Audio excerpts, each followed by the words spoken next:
नमस्कार मंडळी, खाताय ना, खायलाच पाहिजे. मी डॉक्टर अभिजित स्वागत करतो तुमचं बाईट सफर इंडियामध्ये. तर आज मी आलोय पुणे नाशिक हायवेवरच्या मंचर शहरात आणि आज आपण कुठल्याही मोठ्या हॉटेलमध्ये नाही तर एका अशा ठिकाणी आलो आहोत की जिथे अन्नाला मायाची चव आहे आणि त्यामागे एका माऊलीचा मोठा संघर्ष आहे.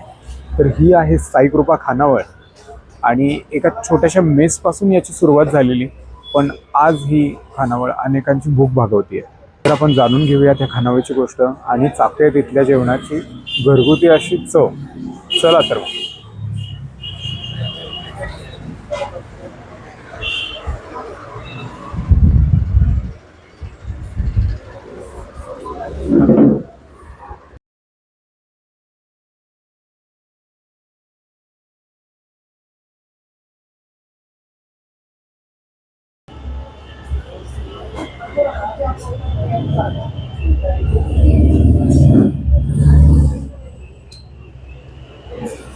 वा, पहिला घास घेताच कळते की हॉटेलचं जेवण नाही, घरचं जेवण आहे.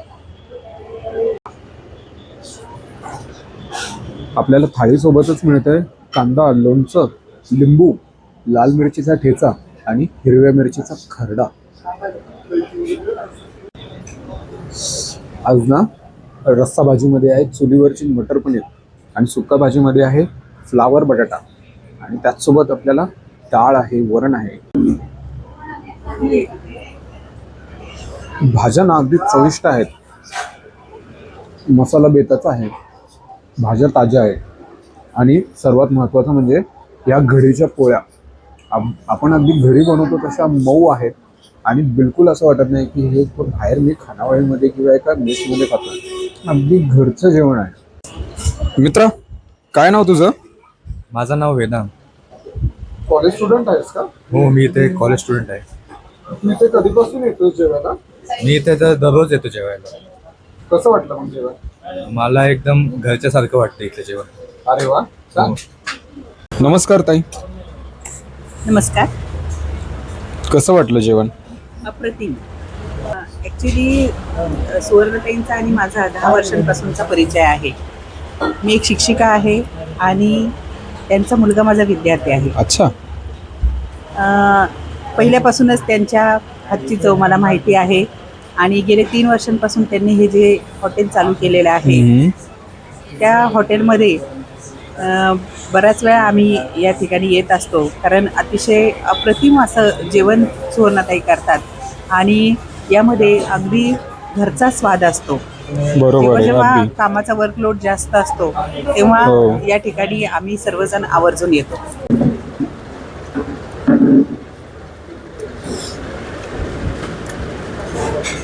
हे लाल मिरची ठिकाण ना तिखट आहे आणि हिरव्या मिरचीचा तिखट नाही, पण जर लसणाचा फ्लेवर आहे ना अमेझिंग आहे.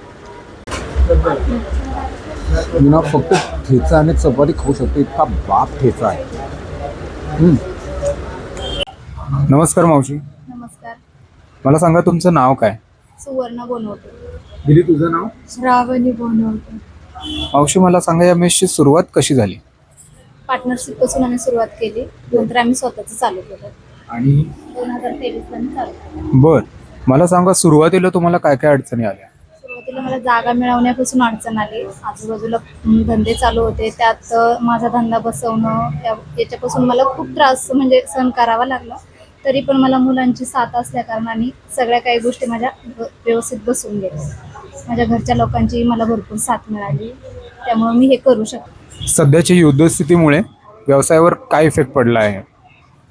आता सध्या गॅसचे भाव वाढले, परत सगळे मालाचे रेट म्हणजे खूपच वाढले, तर त्याच्यामुळं आम्हाला 60 रुपयाची थाळी 70 रुपयाला करायला लागली.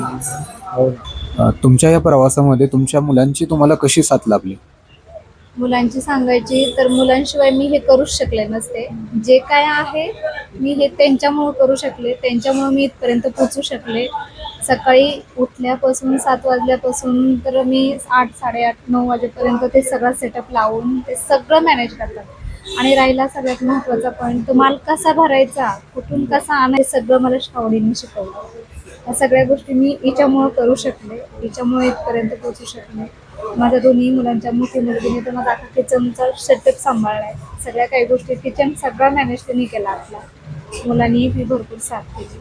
सगळ्या गोष्टी मी त्या तिघांशिवाय अपुरी होती. आणि राहिला विषय माझ्या जावेची या गोष्टींमध्ये मला खूप मोठी साथ होती.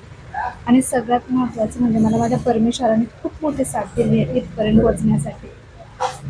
नाही, खरंच कौतुक आहे मावशी तुमचं आणि तुमच्या मुलांचं पण. तुम्ही एवढ्या संघर्षातून त्यांना शिकवलत पण आणि त्यांची सुद्धा एवढी मदत तुम्हाला लाभली.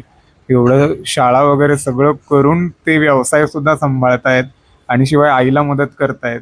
ही खूप मोठी गोष्ट आहे. आणि तुम्ही सुद्धा अगदी जिद्दीने हा व्यवसाय चालवलाय आणि आज तो इतका छान बहरतोय. खरंच खूप आनंद होतोय पाहताना.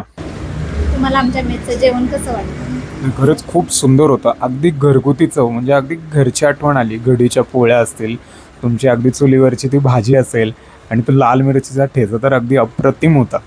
अगदी हॉटेलसारखं किंवा बाहेरचं खातं असं वाटलंच नाही. आणि मी आवर्जून लोकांना पण सांगेल की नक्की इथे व्हिजिट करा. खरंच खूप छान चव आहे तुमच्या हाताला पण. आणि खूप खूप थँक्यू. जर तुम्ही मनसरवरून जात असाल किंवा इथले स्थानिक असाल तर साईकृपा खानावळला एकदा नक्की भेट द्या. मावशींच्या हाताची चव आणि त्यांच्या कष्टाला दिलेली ती पोचपावतीच असेल. आजचा व्हिडिओ तुम्हाला कसा वाटला कमेंट्समध्ये नक्की सांगा. आणि अशाच नवनवीन खाद्यभ्रमंतींसाठी आपल्या चॅनलला सबस्क्राईब नक्की करा. पुन्हा भेटूयात पुढच्या व्हिडिओमध्ये. तोपर्यंत खात राहा आणि आनंदी राहा.